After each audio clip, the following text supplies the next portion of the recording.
The gray stage of our life is an incredible time of change. Hits around age 55 plus. And what we find in so many aspects of our life is everything shifting a bit.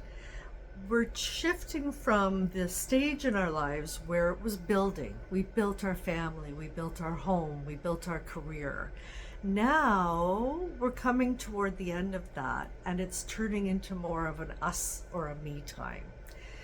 In relationships, there are a lot of tough conversations to have and really vulnerable conversations, because often in the midst of our building, we kept hold of each other, but we may have kind of lost the spark.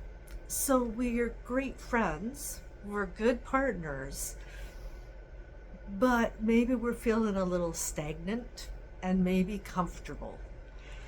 And so then what can happen is a bit of an internal crisis as we look toward the next stage of our life and think, do I want a comfortable friend or do I want more?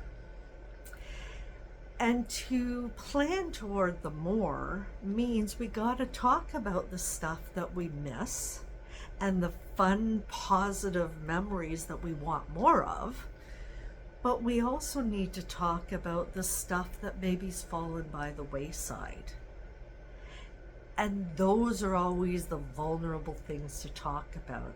At the same time as us as people are changing, we're having huge hormonal physiological changes that impact parts of our relationship, like related to intimacy. They impact parts of our relationship related to ability to function, to do things. Maybe we're not as physically able to do some of the things we used to enjoy. And that's a sad reality and really hard to deal with ourselves. So to share that with somebody else can feel really vulnerable. But that's the type of tough stuff that you need to be able to talk about to move on to the next stage together. And for those of you that are in a new relationship in your gray stage, that's also a nuanced thing, because now there are two of you blending a life together, but you don't have all that shared history. And you have some really different values and beliefs related to stuff. More tough conversations, but having the conversations and talking about the tough stuff is so important.